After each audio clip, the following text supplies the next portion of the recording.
بگڑا ہوا ہے وہ سوچتے ہیں مجھے اس راستے سے ملے گا، مجھے اس راستے سے ملے گا، حالانکہ ملنا اسے بھی حلال تھا، اپنے عمل سے اس نے کیا کیا ہے؟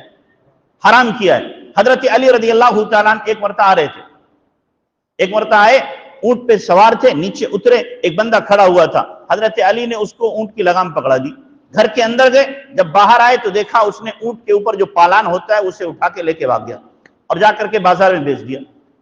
بازار میں پہنچے تو دیکھا ایک دکان پہ ٹنگ رہا، بھائی کتنے کے بیچ کے گیا یہ؟ کہ جی 10 درہم کا ابھی بیچ کے گیا ہے۔ حضرت علی کہنے لگے میں نے طے کیا تھا گھر سے واپس آ کے اس کو 10 درہم دوں گا، گھر سے آ کے 10 درہم دوں گا، حلال کے میں دیتا، لیکن جلد بازی کی یہ حرام کے لے کے گیا۔ ایسے لے کے گیا حرام کے، تو اللہ نے حلال لکھا ہے لیکن ہم اپنے عمل سے اس کو کیا کرتے ہیں؟ حرام کرتے ہیں۔ جو مخبری کرنے والے، دلالی کرنے والے ہیں، وہ یہ سمجھتے ہیں ہمیں اس راستے سے ملے گا۔ قوم کے سب سے بڑے غدار ہیں جو مخبر ہیں، سب سے بڑے غدار ہیں جو کیا کرنے والے ہیں؟ مخبری کرنے والے ہیں۔ یہ قوم مسلمانوں کی اسی لیے نہیں پنپتی کہ اس کے اندر مخبر بہت ہیں، مخبر بہت ہیں۔ آپ کو حیرت ہوگی، حضرت مولانا منظور نعمانی، حضرت مولانا علی میاں رحمۃ اللہ علیہ اور دو لوگ اور تھے، حرم کے اندر بیٹھ کے مشورہ کیا، مطاف میں بیٹھ کے 4 لوگوں نے مشورہ کیا، 5واں کوئی وہاں موجود نہیں تھا، وہاں مشورہ کیا ہے۔ جب یہاں پر ایئرپورٹ پہ اترے ہیں تو یہاں پر سی آئی ڈی موجود تھی، آپ نے بیٹھ کے کیا مشورہ کیا؟ آپ نے وہاں بیٹھ کے کیا مشورہ کیا؟ ان 4 میں سے ایک مخبر تھا، ان 4 میں سے کیا تھا؟ ایک مخبر تھا۔ آپ اندازہ لگاؤ جو قوم اپنے رہنماؤں کے ساتھ یہ برتاؤ کرے تو وہ قوم کیسے پنپے گی؟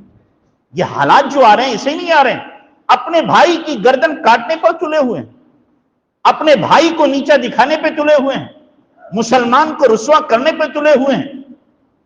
ہمیں تو چاہیے تھا ہم یکجٹ رہتے، محبت کے ساتھ رہتے، پیار کے ساتھ رہتے، غلطی اگر ہو گئی تھی محبت سے ہم سمجھا دیتے، پیار سے سمجھا دیتے، تنہائی میں سمجھا دیتے، بتلا دیتے۔ نہیں، ہمیں تو چونکہ رسوا کرنا ہے، ذلیل کرنا ہے، اس کا کاروبار اچھا چلنا ہے، لہذا ہمیں مخبری کر کے کیا کرنا ہے؟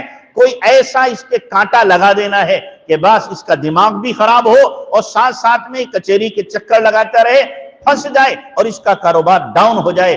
حسد کے شکار ایسے ہوئے کہ اپنا سینہ بھی جلایا اور دوسرے کو بھی کیا ہے؟ تباہی کے دہانے پہ کھڑا کر دیا۔ تو کیا مخبر پنپ سکتا ہے؟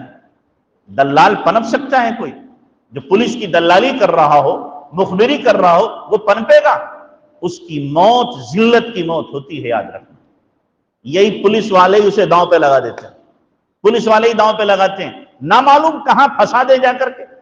تو اس لیے یہی نہیں، ہمارے یہاں مراد آباد کے اندر بھائی بھائی کا مخبر ہے، ایک گھر میں رہنے والے، معلوم ہوا بھائی نے ذبح کیا، بھاوج نے فون کر کے بتا دیا کہ جانور ذبح ہو رہا ہے، پولیس آئی پکڑ کے لے گئی۔ کشمیریوں پہ جو حالات آئے، کیوں آئے؟ ماں بھی اپنے بیٹے کی مخبر بنی ہوئی ہے، آپ کو حیرت ہوگی، بیٹا باپ کا مخبر بنا ہوا ہے، گھر کے اندر کام کر رہے ہیں لیکن ہر ایک سہما ہوا ہے، نہ معلوم کون کس کی مخبری کر دے۔ جب حالات یہاں تک پہنچیں گے تو یہ قوم پنپ سکتی ہے، تباہ ہوگی، بولو برباد ہوگی یا آباد ہوگی؟ ہم نے خود اپنی بربادی کے اسباب مہیا کیے ہیں۔ میرے بھائیوں، دوسروں کو بعد میں کوسو، دوسروں کو بعد میں برا کہو، پہلے اپنے آپ کو برا کہو۔ ہم کفار کو، مشرکین کو، دشمنان اسلام کو بعد میں بددعائیں دیں، پہلے اپنے نفس کو ملامت کرو، اپنے ضمیر کو جھنجھوڑو کہ ہم نے کیا کیا ہے، ہم نے کس طریقے سے اپنی زندگی کو تباہ کیا ہے، برباد کیا ہے، اور کس طریقے سے ہم اپنے آپ کو لے کر کے چل رہے ہیں۔ ہم سوچتے بھی نہیں اس بارے میں، ہم کیا حرکتیں گھنونی کر رہے ہیں، کیسی زندگی گزار رہے ہیں۔ اسلام ہمیں یہی سبق دیتا ہے، اسلام ہمیں یہی درس دے رہا ہے جو زندگی میں گزار رہا ہوں۔ اس لیے میرے بھائیوں، ہمیں سوچنا پڑے گا، اپنے دلوں کو صاف رکھو، صاف آئینے کی طرح، کسی کے لیے بھی دل کے اندر کینہ مت رکھو۔ حضرت انس سے اللہ کے نبی صلی اللہ علیہ وسلم نے کیا فرمایا تھا؟ او بچے، اگر ہو سکے تو صبح اس حال میں کر کہ تیرے دل میں کسی کے بارے میں برائی نہ ہو، اور اگر تجھ سے ہو سکے تو شام اس حال میں کر کہ تیرے دل میں کسی کی برائی نہ ہو۔ پھر آپ نے فرمایا وَهَذَا مِن سُنَّتِي، اور یہ میری سنت ہے، میرا طریقہ ہے، وَمَنْ أَحَبَّ سُنَّتِي كَانَ مَعِي فِي الْجَنَّةِ، اور جو میری سنت سے محبت کرتا ہے وہ میرے ساتھ جنت میں ہوگا۔